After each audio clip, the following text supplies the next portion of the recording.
Welcome back to the DC3 conference. Now it is a time for the deep dive session on proof of reserve and sign NFTs. So the DC3 conference is organized by the Digital Currency Global Initiative, DC³, which is a joint collaboration between the UN ITU, International Telecommunication Union, and the Future of Digital Currency Initiative at Stanford University.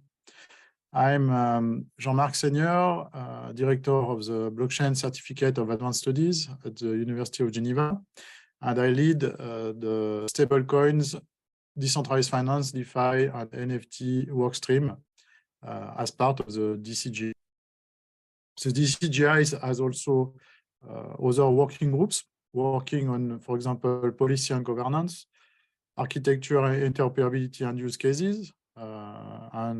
This work stream is part of this working group, and a third working group on security and assurance. As part of this session, so we will have two speakers, Mr. Marc Melcher from ChainLink, a very well-known company doing decentralized oracles, who will be speaking on this topic of proof of reserves, and also we'll be able to discuss on proof of reserves, proof of liabilities in a decentralized way. And then we will discuss after my presentation on sign NFTs, so how we can get more trustworthy non-fungible tokens, especially applied in the art domain. And in DeFi, sometimes you can have collaterals based on art NFTs. So we will discuss that. And before we start with the first presentation by Max, I remind you, you can type questions either in Zoom with the Q&A tool or via the Pigeonhole application, where you have a link in the chat. You can find a link to this tool.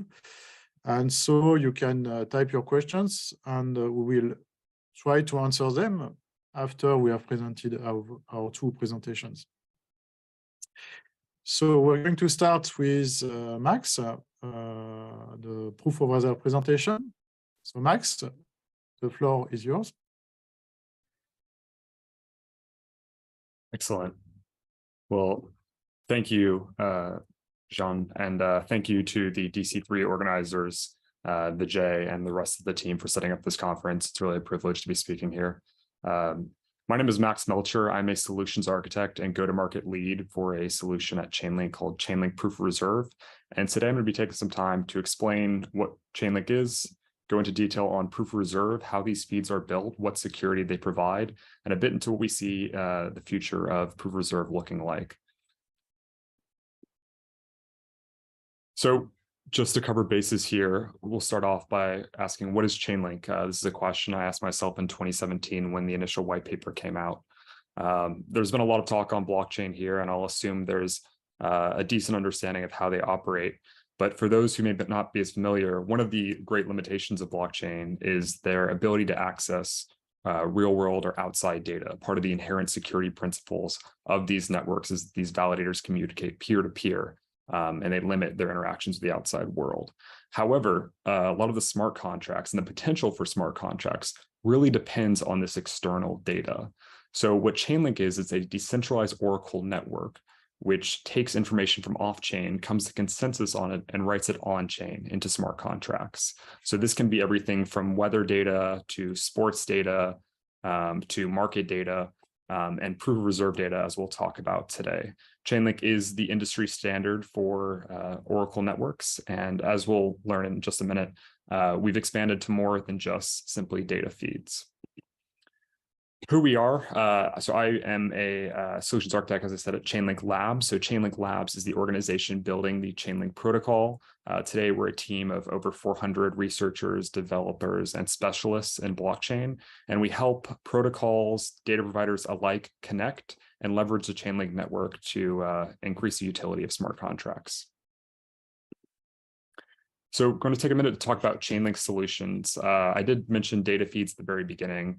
Data feeds were a strong, powerful tool in the DeFi boom of the last 2 years. So if you use DeFi protocols like Aave or Compound or Synthetics, underneath the scenes, you were using ChainLink data feeds that brought prices into those protocols in order to operate. Since then, we've expanded to see where else oracles can provide value. VRF is the verifiably random function. So blockchains are inherently deterministic, which makes getting a random value on chain a bit difficult, right? Things are susceptible, either the miner or the protocol, and VRF allows the Oracle network to help prove on chain a verifiably random value. And this has led to everything from gaming to dynamic NFTs. All of that is powered by VRF. We'll talk about proof of reserve today, so I'll mention automation now. One of the limitations of smart contracts is that they're inherently asleep. So if you want some functionality to be performed, you as an end user have to perform a transaction on chain to enable that functionality. Now with Chainlink automation, you can leverage the Chainlink decentralized Oracle network to write and execute on conditional logic. So if you need some rebalancing to be performed, or you need market orders to be executed at certain prices, you can use the Chainlink network to execute those operations on your behalf. The last thing that's not on here, but is Chainlink CCIP, which is our cross-chain interoperability protocol, which allows for messaging and token transfer across different blockchains. But because we're focusing on proof of reserve today, we'll go into that now. Well, first, I mentioned before that Chainlink is powering a lot of DeFi. You may have used it without even knowing it. But today we powered over $6.18 trillion in total transaction value enabled. So quite the accomplishment, and it's really a privilege to be a part of this project. So let's talk about proof of reserve. Chainlink's first price feeds went on mainnet in 2019, and proof of reserve feeds were one of the first feeds to follow price feeds in 2019. And it's something that Chainlink Labs has been working on for the better part of 3 years now. And what's interesting is we've been going and explaining proof of reserve to different projects. And I'm sure by now, over the last 3 or 4 months, most people now know what proof of reserve is. But having explained it over the last 2 years, I'm in a decent position to go into what proof of reserve is and how Chainlink specifically looks at proof of reserve. We'll talk a bit about centralized exchange proof of reserve, but the Chainlink proof of reserve that we see most often is regarding asset tokenization. So when we talk about asset tokenization, we think of everything from cross-chain to wrapped assets. And these assets are backed by some asset that is not on the same chain. So like a decentralized stablecoin like Maker's DAI, you have the collateral and you have the token on the same chain. But you think about a stablecoin, you have a liability token on chain and the collateral assets are actually off chain. And that's where we see the value of an oracle, providing data as to what those reserve assets are, the quantity of those reserve assets. So off-chain token transparency and security. This is a growing sector of DeFi, real-world asset tokenization.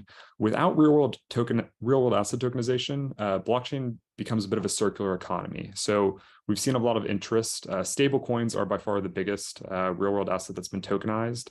And I believe 99% is US dollar stable coins. And so these are all, for the most part, fiat-backed, which hold US dollars or some investment asset like a short-term treasury off-chain to collateralize the on-chain liability. We're also seeing different investment assets like stocks, tokenized commodities like precious metals, and real estate sustainable assets like carbon credits. All of these assets on-chain, you can think about the token as liability, they have something backing them, but we can't see that from the blockchain. And the benefits of tokenizing these items, I'm sure we already know some of them, but fractionalization, I think the best example is gold, right? We can fractionalize gold in a token contract down to an 18th decimal, where it's much harder to cut gold down to that precision. The programmability as well, these assets can be programmed with the blockchain as they are in the different DeFi protocols, and the usage and transferability. Cross-chain assets as well, we're seeing continue to grow. And the best example to think about here is you think about Bitcoin, where Bitcoin doesn't have native DeFi on the Bitcoin blockchain, but by wrapping Bitcoin, you can put it on blockchains like Solana, Avalanche, Ethereum, and suddenly you can put Bitcoin into DeFi. But the representative token on these chains is really a wrapped or synthetic version, collateralized Bitcoin that's been locked up on another chain. In fact, this is how a lot of bridged assets work today. And we'll go into detail on how they work and how the proof of reserve feeds can help verify that the reserve assets actually have been locked up. This is an easy diagram to digest in terms of how the ChainLink node network works. So the ChainLink node network is always monitoring these reserve assets, either off-chain or cross-chain. And when they see the value of reserves change, it triggers the protocol to update on the destination chain a signed report of every node's observation. And this is what different DeFi protocols can interact with, or end users can interact with, to see those reserve assets in a signed report from the network. When we talk about proof of reserve, we think about it in two ways in terms of asset tokenization. There's cross-chain proof of reserve, which goes towards the cross-chain or wrapped assets we spoke about, and off-chain proof of reserve. With cross-chain proof of reserve, the node network is really running both clients, the client of the source chain blockchain that they're pulling the data from, and the destination chain where the nodes are putting their signed reports on chain. And once these signed reports are on chain, any DeFi protocol can interact with them, and they can really do their own proof of reserves by comparing the token versus the proof of reserve feed. So you have the liability versus this data feed that's proving the assets on chain. Stable coins. We've seen quite a few stable coins integrate proof of reserve, TUSD, GBPT, and others. And we'll go into in a minute how these work. But what's great about the ChainLink network is you can have anybody running these ChainLink nodes and participating. So instead of having just one single person report these reserve values, especially if they're a diverse collection of investment assets, you could have multiple auditors, technical attesters running the ChainLink node, creating their valuation, putting their signed observations on chain. And this eliminates that single point of failure where you have one auditor, maybe they're friends with the institution. We're looking to carry the principles of blockchain, the decentralized nature, into how this data is brought on chain. It's especially important with proof of reserve. I mentioned that proof of reserve can enact actual security earlier, and I want to elaborate on how. This is obviously a very high-level code example, but something we're seeing more asset issuers do is include proof of reserve in their minting function. So the minting function is what enables these tokens to increase their supply. And by referencing the proof of reserve feed in minting, they can actually require that before they increase the supply, they've referenced this independent third-party validation set of reserves before they increase the supply. So essentially transparently minting with respect to the reserves and preventing what we call an infinite mint attack, where essentially the supply of the token is increased beyond what the reserve assets are. Pound Token is an example. They have their reserves in Bank Frick. The ChainLink node network is pulling the reserves in real time from Bank Frick and writing it into a contract on chain. The GBPT token smart contract, whenever it wants to increase the supply, requires that the new supply is less than or equal to the proof of reserve feed. So transparently showing at all times when the supplies increase that they are fully collateralized on chain.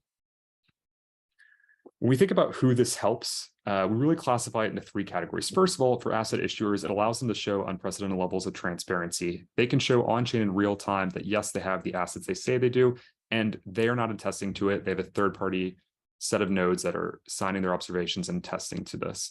Essentially, whenever an asset issuer mints, it's somewhat of an attestation on their own part that they say, hey, we have this amount.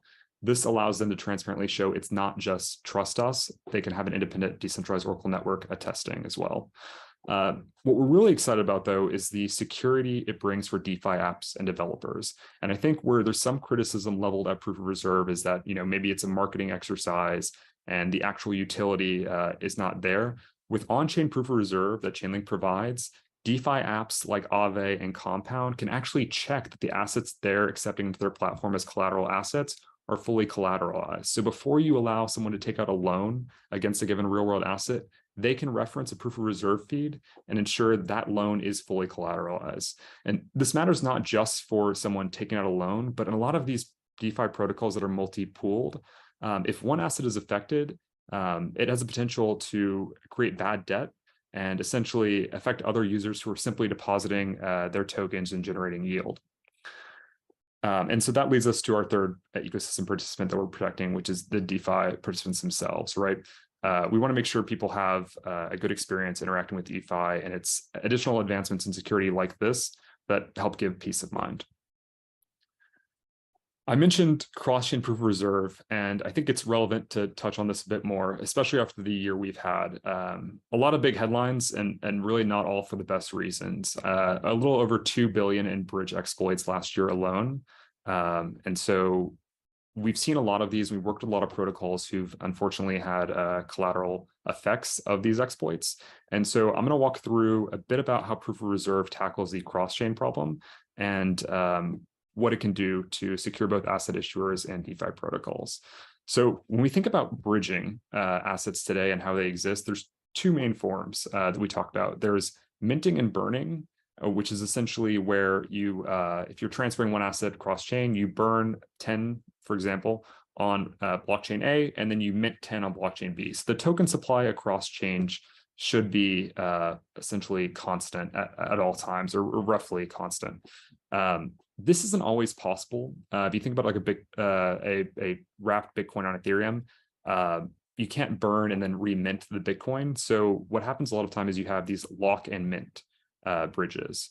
So in this example right here, we have a lock and mint bridge, and a user is depositing 10 tokens in blockchain A and then minting 10 tokens in blockchain B. And essentially, as we can see in the top right, that proof of reserve feed will monitor that locked amount of tokens and update when that supply has been increased, so that when the mint actually happens on blockchain B, every user can see that, yes, 110 tokens have in fact been locked up, and the synthetic version or wrapped version that exists on blockchain B is fully collateralized. Again, this is a normal operation use case. Burning is when a user goes back to the source chain. So they'll essentially deduct the supply or reduce the supply, in this case by 10. And then 10 tokens will be unlocked from blockchain A on the source chain. So at all times, the node network providing the ChainLink proof of reserve feed is monitoring the amount locked up on the source chain in a lock and mint, and providing the value of the amount locked up. So any DeFi protocol or token issuer can verify that the token is fully collateralized, the wrap token. Now, last year we saw two major classes of exploits, as I alluded to a moment earlier, and we categorize them as source chain and infinite mint exploits. So this example is of a source chain exploit. Here you can see that the attacker has released 50 of the tokens locked up on blockchain A without a proportional reduction on blockchain B. So now you have 100 wrap tokens sitting on blockchain B, but only 50 tokens actually locked up backing these wrap tokens. And in this example, by leveraging proof of reserve, if you're a money market or any other DeFi protocol, you can see that the token is now under collateralized, and you can either halt deposits or decrease the loan to value ratio of this wrap token, respective to the amount it's collateralized by. So because this information wasn't available before, DeFi protocols in the past had to essentially trust that the token was backed fully, or the bridged asset was backed fully. This prevents the need for that trust assumption. Infinite mints, again, this is another large cross-chain exploit we saw last year. This is when an attacker is able to increase the supply of the wrapped version of the token. So in this case, there's only 100 tokens locked up on the source blockchain, but the attacker's been able to increase the supply up to 1,000. So again, the wrapped asset is now under collateralized. By referencing the proof of reserve contract provided by the ChainLink proof of reserve network, any DeFi protocol can verify that, yes, in fact, this wrapped token is now under collateralized, and they can perform any protocol operations necessary to protect them and their users. I'm going to take a minute now to move into talking about how ChainLink data feeds work. And some people may be familiar with price feeds because they operate for proof of reserve and data and price feeds in a similar fashion. ChainLink data feeds use a technology called off-chain reporting, or OCR. And this is a protocol that allows a network, these ChainLink nodes, to communicate in a network peer-to-peer and sign their observations and come to consensus before putting this report on chain. Now, when do these reports go on chain? Well, there's two main aggregation parameters that the ChainLink network uses. The first is a deviation threshold, which is a nominal variance from the last reported answer, at which the node network will push another update. So for example, if it's a 10% deviation and you have an asset's at 100 and it goes up to 110, the nodes will know to push a new report on chain, and this can be configured per network.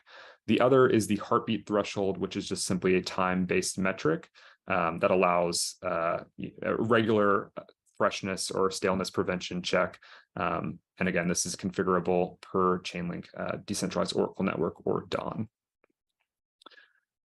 We've had the privilege of working with a lot of different asset issuers over the last few years. And some of the considerations we always provide are the reserve asset types. So different tokens are backed by different assets. If it's a wrapped asset, generally it's backed by the same underlying asset. It should be. But for things like stablecoin, we've seen a number of the different investment assets back these stablecoins. And so identifying the reserve asset types that will be used and the valuation of these is an important first step in building one of these speeds. The other is multi-chain support. As we've seen over the last year, it's clear we're living in a multi-chain world. Managing the backend financial system for a token issuer when you have these tokens moving cross-chain can be a bit of a headache. And so there's different approaches to this, including minting everything on one chain like Ethereum and doing a lock and mint, or having segregated bank accounts per blockchain. So multi-chain support is a design consideration we advise token issuers look into before launching. When we talk about the ChainLink node and how this actually pulls data, to go into a bit more detail, the ChainLink node, each individual node uses what's called an external adapter, which is essentially a microservice that can be written in JavaScript and run in a container that allows it to repeatedly pull data or execute custom logic. So the ChainLink node uses a bridge to connect to an external adapter, which connects to a data source. And there can be unique external adapters. Individuals can write their own external adapter, but essentially it gives them an automated way to execute logic that's used for that individual node's data source in any complex feed like proof of reserve. And the reason this is important is on something like a cross-chain proof of reserve, the JSON RPC connection or call to Bitcoin may be different than, or it is different than calling an ETH call on another EVM chain. So the external adapters allows the node to composably call different blockchains or different data sources to perform a number of different jobs. When you are running a ChainLink node, the ChainLink node, I mentioned this already, is open source, so anybody can run a ChainLink node, but you'll add a job to participate in a DAWN, and the job spec will include the bridge task that links to the external adapter that is pulling from either the custom API or from a cross-chain data source like another blockchain.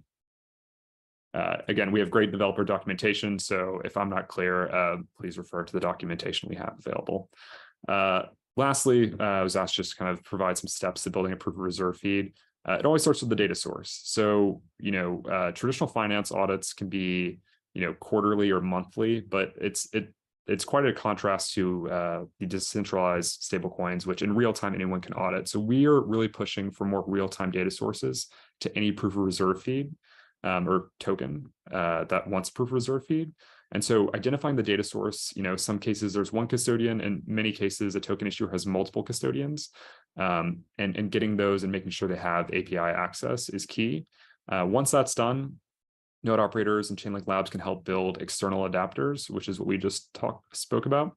And then we'll launch a testnet feed to deploy the DAWN and test it out. The token issuer or DeFi protocols can interact with that testnet feed.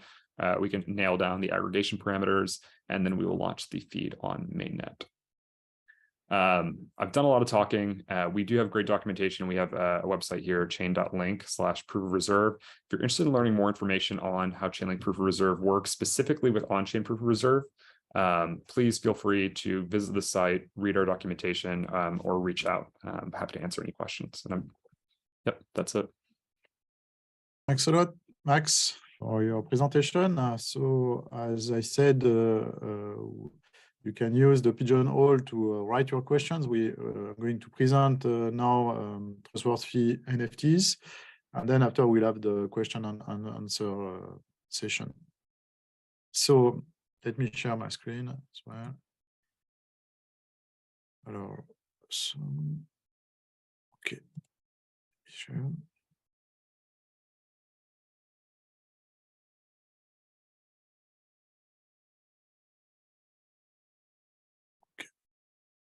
I can see my screen now.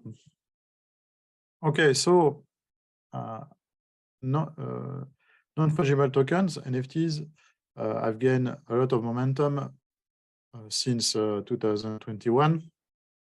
And I've been working on trust, decentralized trust since 2005, because I did my PhD on decentralized attack-resistant computational trust algorithms. I'm still teaching at University of Geneva, where I lead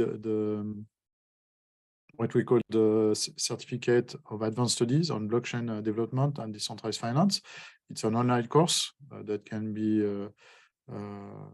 attended online via Zoom, and it gives an official certificate from the University of Geneva.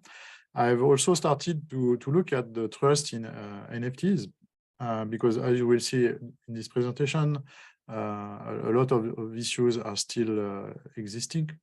And so I've tried to provide a solution, and we also work on NFTs as part of the work stream of the DC³. So in this case, I'm also helping artists, because NFTs are mostly used for digital art or certificates linked to external art as digital certificates, NFTs. It's an ownership of digital art or an external art. And so we have a group called ArtistCert, which is trying to use more trustworthy NFTs to have better trust in these NFTs. I've carried out also some research surveys.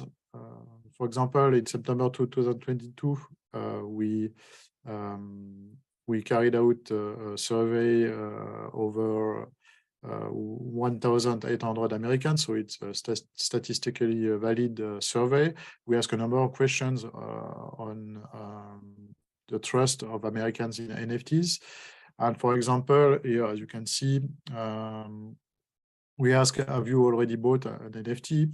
And so 5.7% of the American population, adult population, had already bought an NFT. The young generations it's even higher for them, around like 15%, especially the men. There are fewer women who have bought NFTs, but still, if they are young, it's higher than that, 10 to 15%. We see also here that a good number of people didn't understand the question. So, I mean, meaning that we can assume that they don't know what an NFT is. But overall, I mean, 5.7% of people, of Americans who have already bought an NFT is quite high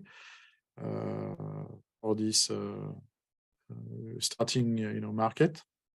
And it's over the world, it's around billions of valuation of volume of exchange between NFTs, between entities.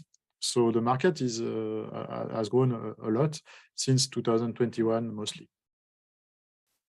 It's not only about the speculation, the volume of money exchange between buyers and sellers of NFTs, but as you can see, it's a full stack, technical stack. So here it's a diagram from Melcher. So you see, of course, at the bottom we have the blockchains. Ethereum is the most well-known one. We have a few others where there are lots of NFTs, Solana, Tezos. Of course, some of these blockchains might have issues, like Solana, which was linked to FTX, the company that's collapsed, the central exchange. And so, although developers in Solana, there are lots of like legit developers, software developers. Of course, this domain, this blockchain ecosystem had a big hit, and so some projects left Solana to other blockchains, and so the long-term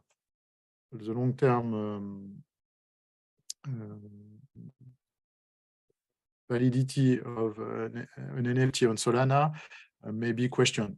But at the moment, the price went up again, and so it seems that it could continue. But you see, I mean, it's clearly, I mean, some blockchains may be there in 10 years, but others, they may not be there in 10 years. So NFTs are not so permanent as we might think. Then we have other systems, peer-to-peer systems, which are not blockchains, like IPFS, Interplanetary File System, that are used between peers, between nodes. So if you run a node, the files that you have on your node will be copied in other nodes. So it's a way to have a distributed file system. And there's also an economy. Of course, if nobody pays anything, it's not going to last as well. So Filecoin is a token on top of IPFS, which is used to try to have an economic model to be able to maintain the files in a very long term. And Arweave also, and these others are also linked to this peer-to-peer decentralized file system that try to have a permanent storage of files. That could not be done on blockchains because blockchains have less space. And also, for example, if you want to do that on Ethereum, it would cost too much. Storing big file on blockchains is not really feasible most of the time. So here, these systems also exist for the storage of the media, for example, linked to the art NFT. NFTs were also at the beginning designed not only for art, but also for many other use cases. So you see, you have lots of other use cases, some lending of NFTs. It could be used in supply chains, not only in art. On top, of course, we have some marketplace. The most well-known one is OpenSea. OpenSea is more a marketplace for art NFTs.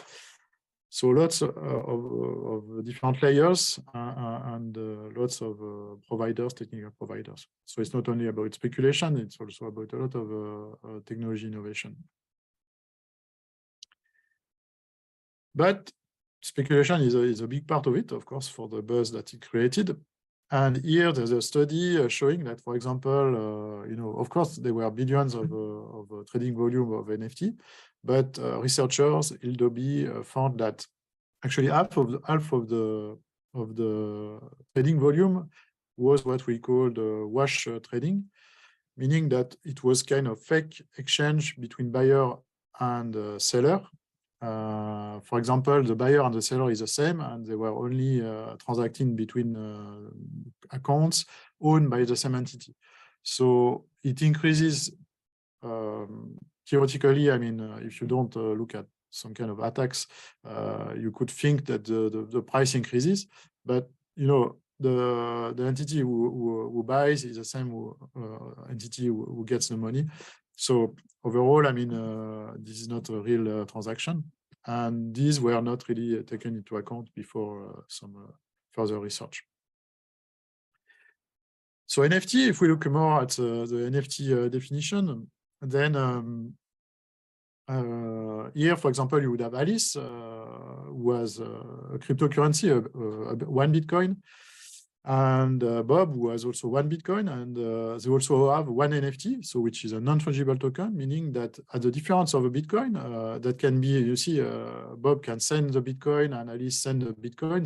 They still have 1 Bitcoin each, so any Bitcoin is the same, it's fungible. Here, the NFT, the non-fungible token, will be linked to different types of assets or things. And here, for example, the first one, Bob, has an NFT linked to a CryptoPunk. You see a kind of specific image why CryptoPunk is so expensive, 10 Ether at the price, the current price, it could be like $15,000. Why? Because it was one of the first NFTs created, so they're also limited in numbers. And so the price is quite high, but Alice could have an NFT linked to a Van Gogh, which is tokenized, for example. And the mean price of a Van Gogh is 50 million. So you see here, I guess Alice wouldn't exchange the Van Gogh for the CryptoPunk because the prices are different. So really, you cannot exchange. One NFT is not the same as the as the other one because they are linked to different resources.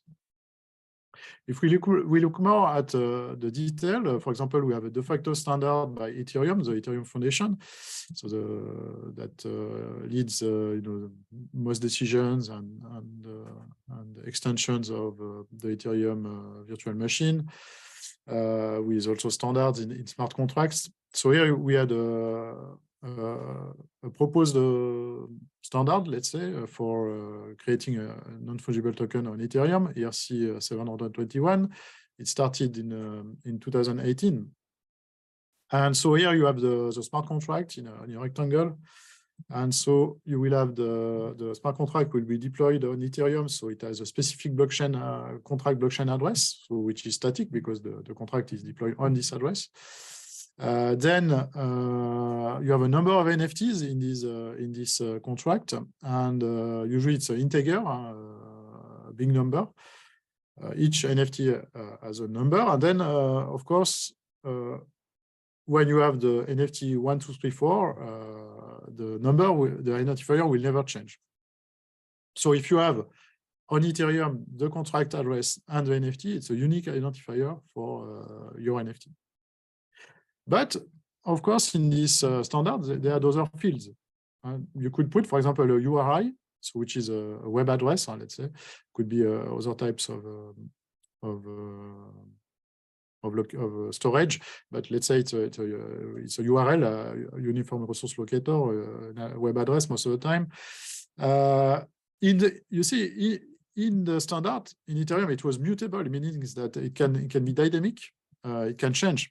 So here, if you would have a URI pointing to, for example, the name and description of a digital art with also the image of the web address of the image of your art, digital art. But if it can change, it means that, okay, you still have the same token, 1, 2, 3, 4, but the metadata could change because the URI could change. And so for some applications like supply chain and other types of application, it could make sense. But for art, of course, if you buy an NFT with the title, it's a digital version of a Picasso, for example, that you bought, you had the rights for it. You don't want that it is changed the day after or the week after. So the first thing is that you should really check the smart contract of the implemented where your NFT is implemented, because the link could be mutable, could be dynamic, and so for example, the owner of or the deployer of the smart contract could still change the URI and pointing to a description and a different image. So it's very important, you see, to check that. And many projects don't give details. We studied, for example, even like OpenSea, smart contracts. It was not so easy to extract and to analyze them, to audit them. So the URI may be broken. And because the deployer changed the URI, but also it could be a web address which is pointing to a centralized server, and so the centralized servers could go down. It could be done due to technical reasons. It could be modified by the admin of the web server, and then also if it was on a paid domain, maybe the admin could stop paying the cloud server and the domain as well, and so you would lose also the access to the image and all the information behind the URI. So it's a bit better if you, of course, deploy it, have a link on a decentralized file system, because as we said, it may be more permanent. But each of them here have some flaws. IPFS, as I said, if you stop running your own node, then the other nodes will not maybe copy or keep a copy of your files if your node is down. You could use service like Pinata, but Pinata would run a node for you. But if you do stop paying Pinata, then at some stage the link, at least the file could not be redistributed and copied. Same for Filecoin, same for Arweave. They have always some tokenomics, economics that, in the long term, if nobody pays, it's clear that, the people will not run servers for them. However, even some big companies are now thinking of decentralizing the storage of their images and NFTs and resources. Even Meta, the new name of Facebook, said they would use Arweave to store the NFT metadata or media for Instagram and the different services that they have. Maybe not all of them, but some of them. So here, if you look at an example, very recent, in December 2022, Trump officially used OpenSea and the technical operator to generate 45,000 NFTs. And here you see this is how it appears on OpenSea. You have the screenshot of the thumbnail of the image. You have the recent prices, and here that's a basic display by OpenSea. What we look in at the bottom of this display, we can find the contract address, and you see the token ID. Here, the blockchain where it is deployed, it is on Polygon. It's not on Ethereum. It is Ethereum compatible blockchain.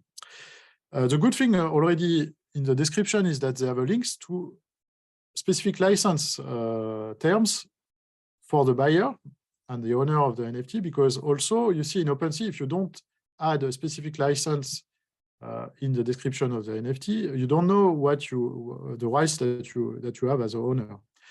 Here, clearly, it's already better than other projects because you can clearly see, for example, say that you can display and put on sale this NFT on other platforms than OpenSea. If the platform also makes sure that the royalties will be paid. So yeah, it's better than most NFTs because already most NFTs don't have these additional license terms, link or detailed. And here, if we look at the details of when we point to the contract and the ID from the smart contract, we can retrieve the token URI. We see that the token URI points to collecttrumpscards.com and with a JSON file on this server. But here you see that's the problem. If one day collecttrumpcards.com, in 40 years when Trump, for example, would have died, and other people will be here as politicians. Maybe the guy also who deployed collecttrumpscards.com would not pay anymore, would be also dead, and so the web server would not exist. So you cannot retrieve this data, and you cannot retrieve also the image linked to your NFT, because the image is also on a centralized server. So you see that's the problem of this, for example, NFT. Here, the image that you will have bought linked to the NFT UI will surely at some stage go down because nobody will pay for collecttrumpscards.com, and so you will lose any proof that it was the right image that was linked to this NFT. Other NFT issues. So we have, for example, difficulty in evaluating the price because, as I said, there is wash trading.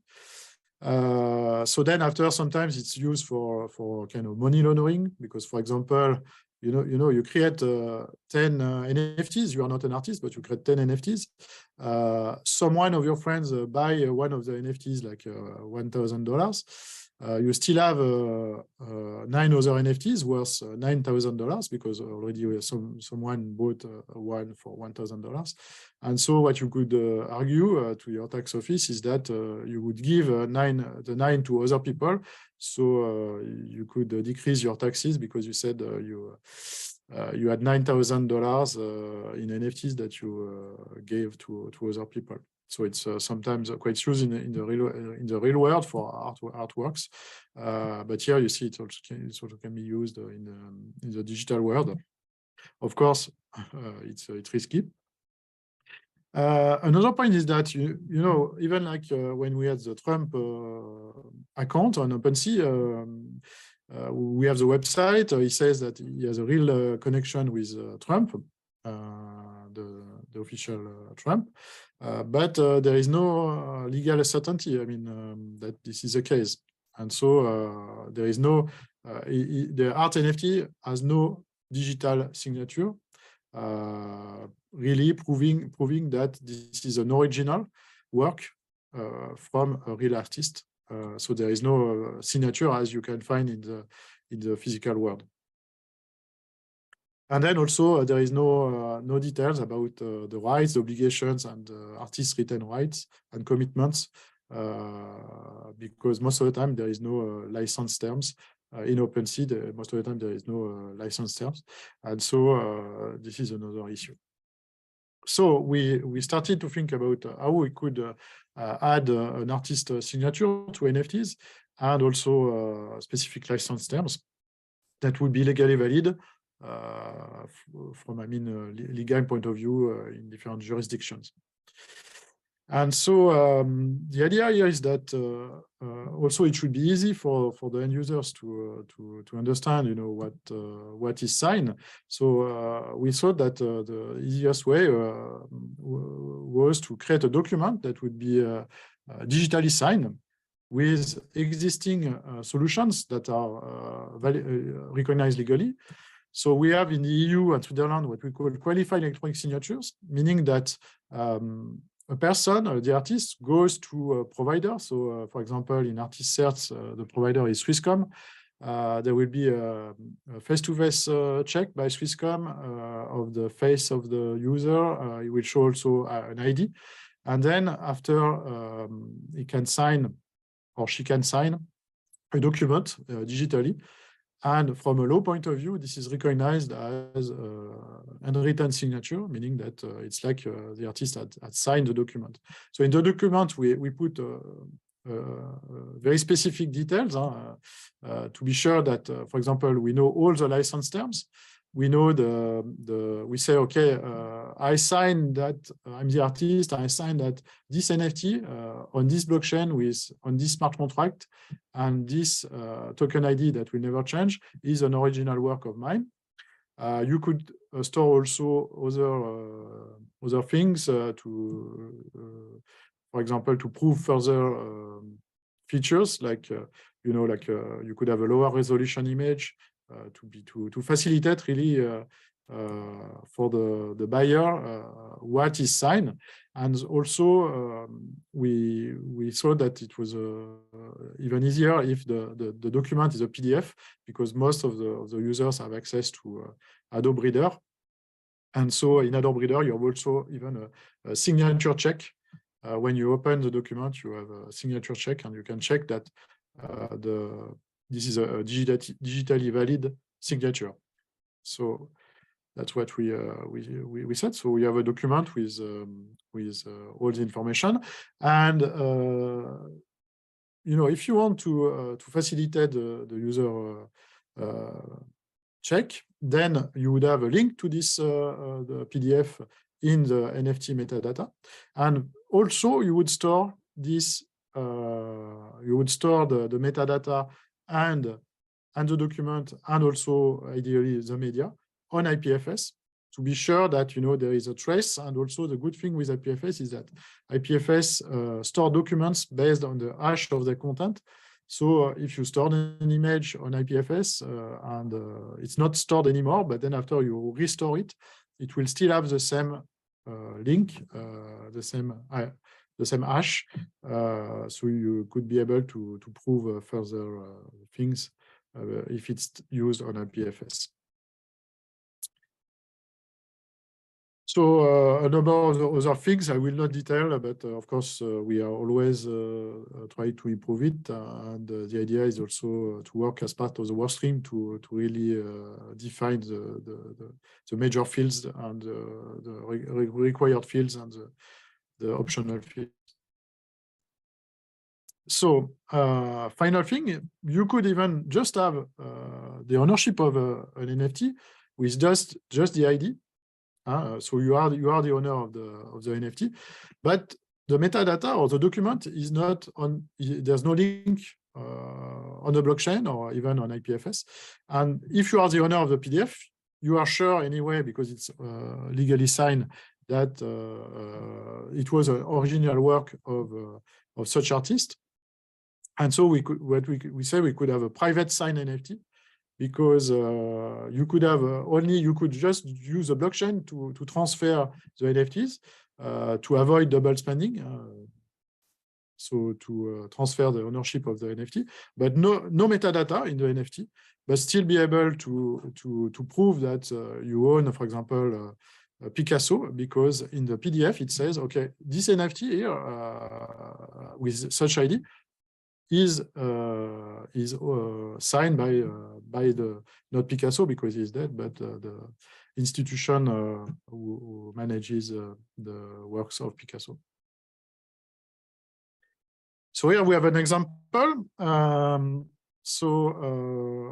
Here you see there is an example on OpenSea. If the metadata and the art is on IPFS, it's rarely used, but you see you have a small frozen icon, meaning that this is on IPFS already. It's already better, but most of the NFTs on OpenSea, they don't use a frozen version. So first of all, why? Because there is a small cost. But of course, if you buy a non-frozen NFT on OpenSea already, I mean, it means it's not on IPFS, so you have more risk. You see here that it's frozen. We have the frozen value. And here we have the example. So you see we have the metadata we find on IPFS. And then we have the link to the certificate. Here the PDF will be also put on IPFS. And yes, as I said, we reviewed OpenSea smart contracts in a linked reference. And so here is the PDF. You see that, for example, it was an art signed by the artist Loïc Morel. So I just hidden I have hidden a number of fields because it was like to be sure that this is the real Loïc Morel with the city of birth, the birth date. You see, we have the ID of the token ID. He signed a number of rights. So and here when you open this in Adobe Reader, when you see here you have the example, it will say that you see this is signed by Swisscom. This is qualified electronic signature. So from an EU point of view and also Swiss point of view, this is as a unwritten signature. So here with your NFT, you really have a document signed by the artist saying it is an original. The good thing is that even legacy NFTs can be signed backward compatible. If you want to try this kind of solution, you can go to artistsearch.art.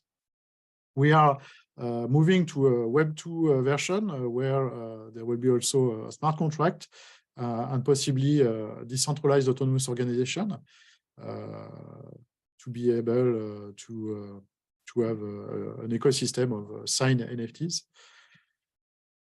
And of course, join us, the work stream.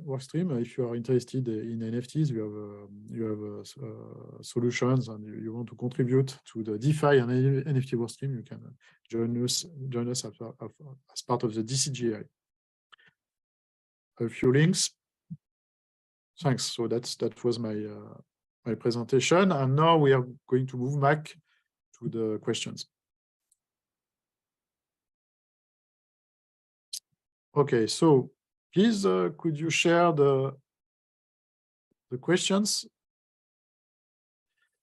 Okay, so Max, you see that we have a number of questions. So, alors, first questions for offline proof of reserves. Everyone who wants to verify the reserves has to trust the data that the Oracle sign attest. Is it true or not? I mean, what you could say, Max? Yeah, I think this is a good question. I think it's also a bit of a principle of any sort of decentralized network. So, you could run a ChainLink node and build an external adapter and participate in a DAWN. But if you're not running a node yourself, then like any other blockchain, or you have to trust a single RPC or a single node operator to verify. I'm guessing that's what the question is. But yeah, as it stands, if you're not participating in the network, then you have the ability to read the signed observations of the oracles in the attested report on chain. Yeah, I think that's the question. Mm-hmm. Okay. I think we can try to do all questions about proof of reserve, and after we'll go back to NFT. So why should a stablecoin put proof of reserve in minting? Sure what. Yeah. If you understand the question, but yeah, I think you can look at a good example is CDPs, and I talked about this a little bit with like Maker's DAI, where the collateral is on chain, and you have smart contract limitations on the ability to increase the supply respective to the collateral on chain. You don't have that same limitation with stable coins or real world assets because there is no native on-chain proof of that collateral. So why should stablecoins put proof of reserve into minting? I think it's because it helps, from a security standpoint, the protocols that interact with your stablecoin feel confident that it is fully collateralized at all times. It helps within the pathos of the blockchain space in terms of, adhering to transparent data and then actually driving utility from that data. So I think there are a number of reasons, but again, it's not just the stablecoin that can utilize this data. It's also the DeFi protocols that accept these stablecoins that can have their own risk parameters that are driven off of this data. Okay. Our next question. Wait, because it changed with the votes. For offline proof of reserve, everyone wants to verify the reserve. No, so I think we already did it. So, I think it's the first one now. If large offline chains reserves are changed, how will this practically impact the organization who earlier approved these reserves? The first question. So, yeah, if large offline, so off-chain proof reserves are lowered, as in they decrease, how will this impact the organization who approved these attestations? I think maybe the difference, and one of the key points about ChainLink proof of reserve is that it's near real time. So these attestation reports aren't done on a quarterly basis. They're done at a higher fidelity and more frequently. So it's not the case where you have a quarterly audit and you're looking back over the last 3 months. This is monitored in real time. And so these nodes have access to the data in real time, and they're making these attestations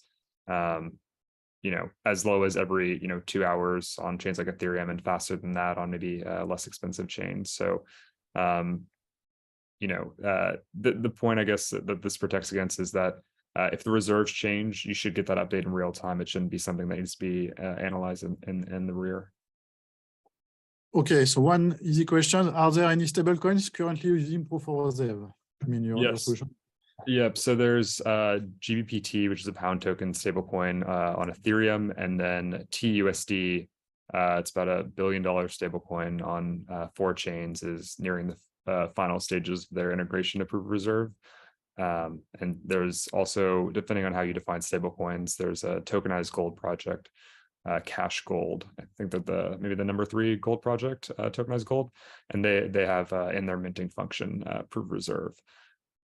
Yep. Mm-hmm. Okay, so I think myself we could discuss a bit, and if you have other questions regarding proof of reserve, because we have up until 5:30 for almost ending this session. So it's a good time also to try to go more into details. It's a deep dive. Yes, so you underline that, okay, when we have on-chain, everything is on-chain. This is very useful to have this kind of solution, proof of reserve, because there is no hidden information. But when it's off-chain, we could have other types of information that are unknown. So, for example, we have a centralized exchange. They might prove or tell you that such and such blockchain addresses, which have such amount of bitcoins, make then at the end the reserve. But because it's offline, the entity has also the access to the offline world, and in the offline world, they could have some liabilities. They could have taken loans that don't appear on chain, right? So it means that, for example, okay, you could have 1 billion reserve, but if you decided, because it's a private company, a bank, or let's say small, most of these cases were private companies or associations, let's say. It was not very clear sometimes what they are, but so they could offline without any trace on chain decide that, okay, we want to, it's the bull run, we are making a lot of profit, so they decide to get a loan of 2 billion. So if they have 1 billion reserve, but a liability of 2 billion, then that's a big issue. So could you try to tell us a bit how, in this case, you think, if you think of some solutions for proof of liabilities or not? Do you have Yeah, absolutely. And maybe just kind of expand on your question, Jean, to the audience. Knows what we're talking about. There's proof of reserve that I talked about with what we discussed for token issuance. And in that case, the liability is the token that's put on chain, and the assets are what's off chain. It's being pulled onto chain to make that proof of reserve equation. But what John is referring to is some institutions like centralized exchanges exist with liabilities off chain. So this is like user deposits. And this has been an area of particular interest over the last several months because of some of the events with certain exchanges recently that weren't solvent. And so when we think about solvency as the measure of liabilities against assets, there's a number of different ways people have attempted to tackle this problem. And one that maybe a lot of people have heard about is summation Merkle trees, which is the ability for a exchange to essentially create a Merkle tree of user balances and then show what their total liabilities are through that. But this approach requires that users of the exchange actively engage and ensure they participate. And then, Jean, what you're referring to too is there's also the possibility that the exchange takes out a loan completely off the books. So outside of something that a summation Merkle tree would capture. I say all this to say that the off-chain proof of liabilities is still an ongoing area of research. I think Vitalik's post, made this comment as well. We're very fortunate at ChainLink Labs to have Dalia Malki as our chief research officer. And if possible, I will link. We recently published a blog post on decentralized proof of solvency and the potential benefits that a decentralized Oracle network could provide to this. So essentially helping decentralized proof of liability so that it's not entirely controlled by a centralized exchange without requiring all information to be posted on chain, and the aid that these oracles could potentially provide for decentralized proof tasks and removing these centralization or trust assumptions and allowing for consensus on the output as a group. So if possible, I will link that there. But I think right now, the summation Merkle trees are a great step. But what I'll say is it's by no means a solved problem. Mm-hmm. And then we could also continue and and thinking of these private companies, meaning that they are controlled by humans outside of the on-chain world, because some decisions that they make are not public, so they are private. We think also, in the best case, I mean, we think of a decentralized autonomous organization, a DAO, and if the DAO is only funded by on-chain assets, like only tokens that went into the DAO can be used to pay anything. It could be to pay services for developers. It could be for taking loans. And anyway, there are two cases. This DAO could have governance, decentralized governance with some token holders, and so each decision to pay a service to get a loan would be recorded on chain, because it would be decided by the vote of the community. And in this case, I think it's very interesting, because then your solution fully works, from my understanding, or you could say otherwise if it's not the case.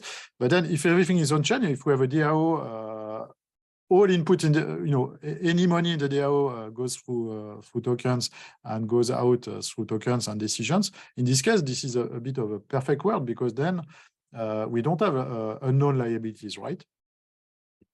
Yeah, I think that is a perfect world where everything lives on chain, like in your example of the DAO. But I think it may not be as realistic, especially if we want to continue expanding to more real world assets and having these hybrids where there is some part of off-chain. So I think one way to think about it is trust minimization. It's a spectrum. It's not an absolute. So if we have the DAO model, then yes, we have a CDP where everything lives on chain. That's great. But even something that lives entirely on chain, there's always a degree of trust. Unless people always say, have you read the smart contract yourself? Okay, have you read the source code for the blockchain? Have you read or have you analyzed the chips that the blockchain is running on, the bare metal? And so I think as much as possible, we want to get things on chain, but to the degree we need to pull anything off chain, we'll have to work along that trust minimization spectrum with the goal of being as trust minimized as possible. Okay, thanks. So I think we have already had a few questions about the proof of reserve.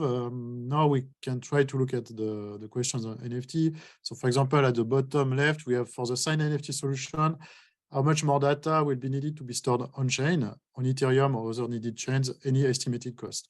As I said, I mean, by default, you could only have you need only the ID to have an NFT without any metadata on chain. So all the license terms and details are in the separate document that could be a PDF, and so the cost, actually there is no more.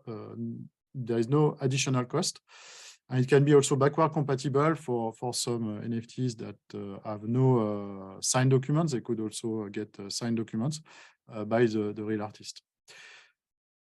Alors, is it possible that the metadata could go away over time on IPFS? Yes, as I said, on IPFS, the economics, because as I said, otherwise you have the tragedy of the commons. Some people run nodes, IPFS nodes, and they don't do it for free most of the time. So what happens here is that in the basic setup of IPFS, you run your node, you're going to have, you want that some of your files are shared and copied by others. So basically, your node also copies files from others. And if your node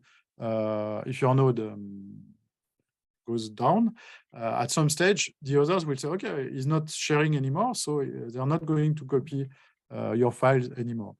However, the good thing with IPFS is that, if you stored, for example, a PDF document about signed NFT, the license terms, there is a specific hash, and it could disappear. But if the user has still this document personally, and then would put it again 2 years after on IPFS, it would have exactly the same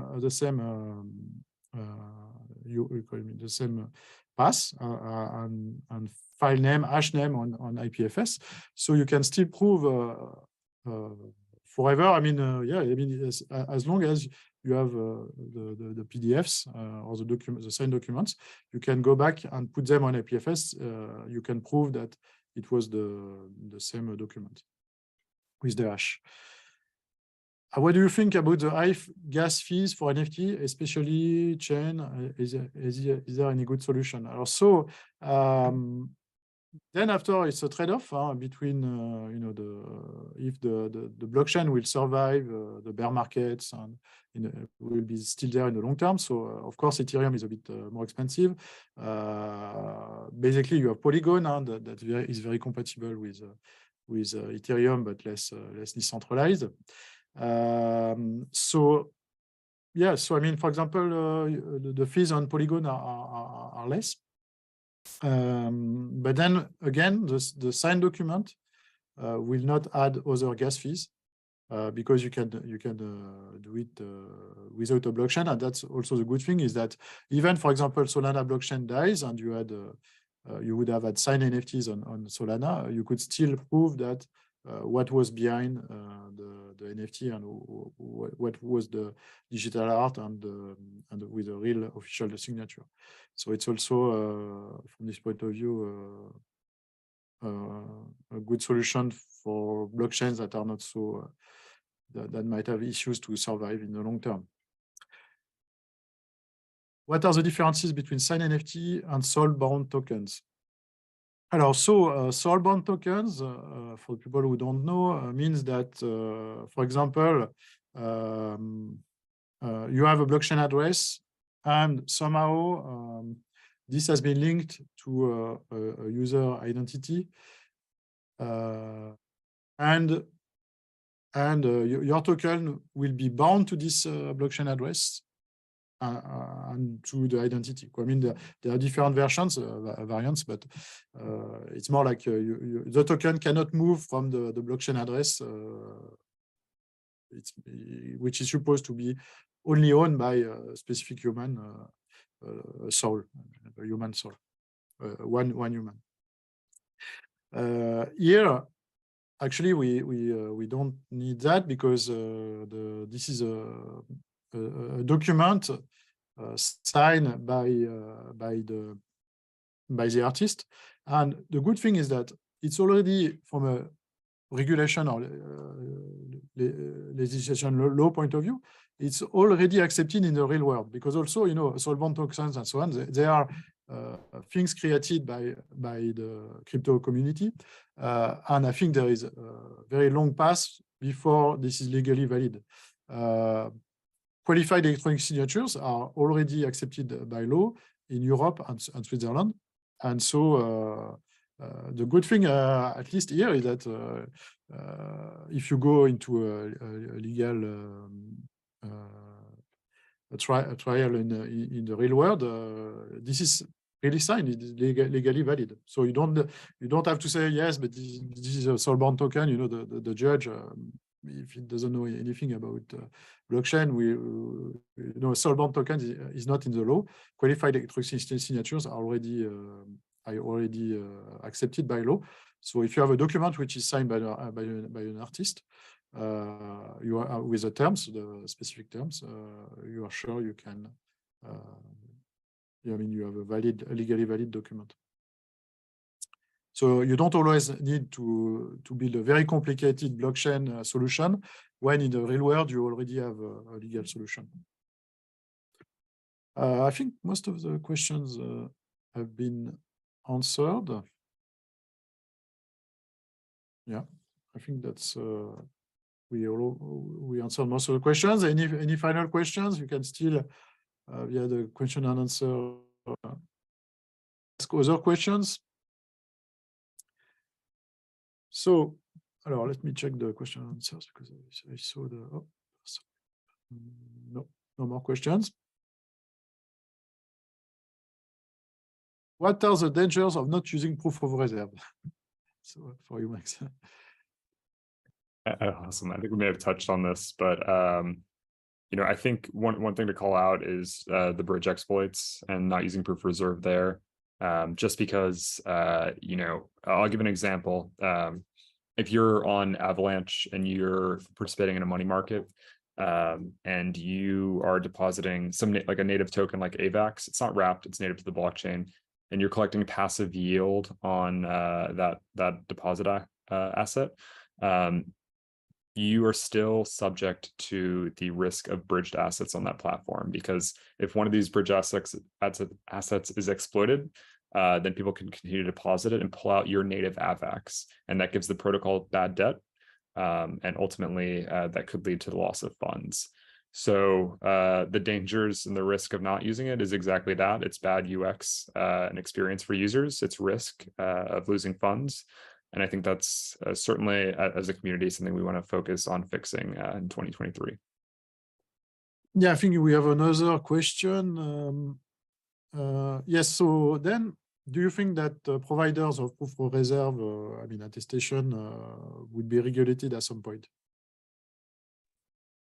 Because like credit rating agencies, maybe yes, maybe they are regulated in the real world. I'm not sure, but yeah, it's possible. I'm not sure, but it is possible. I think, I think we would love to rely and focus more on the cryptographic security of what we're providing.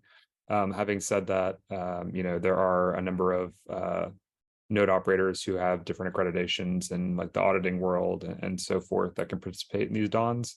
John, you mentioned Swisscom earlier. They're also a ChainLink node operator. And so I think, we may see regulation, but I can't say for sure, but people who have different credentials working in traditional finance have already joined in to participate and run ChainLink nodes. Yes, and then this question, any thought on governance processes to ensure that off-chain reserve data is accurate? Governance processes.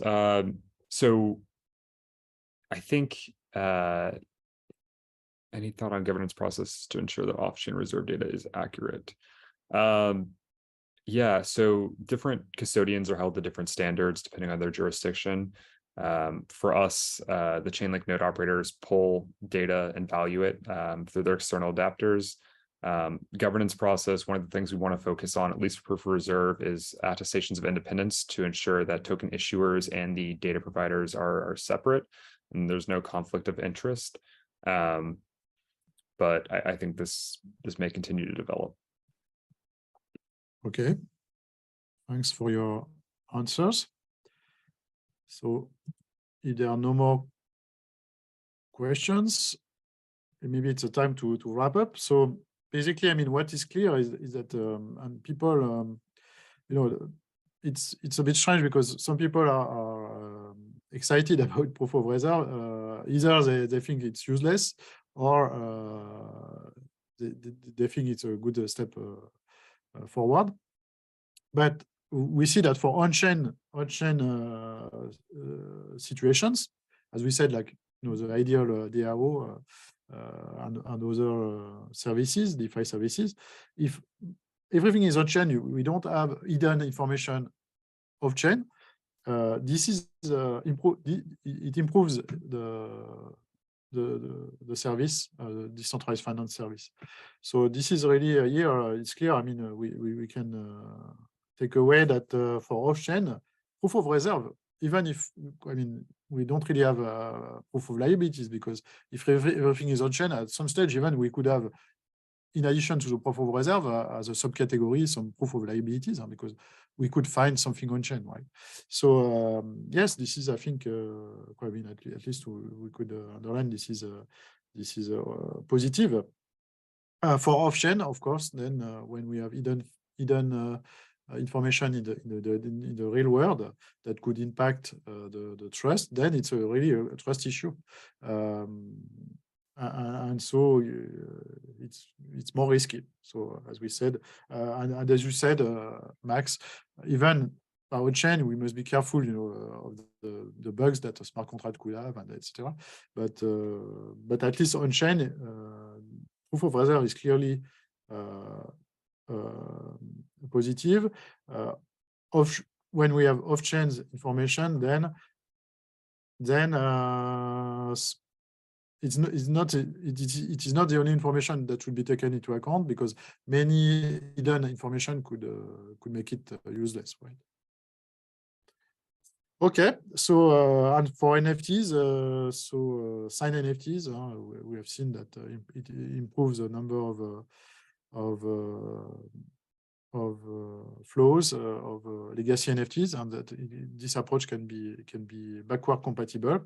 If you want to look at some examples, and also if you work with NFTs, as I said, we want to continue the work, and maybe a DAO might be possible to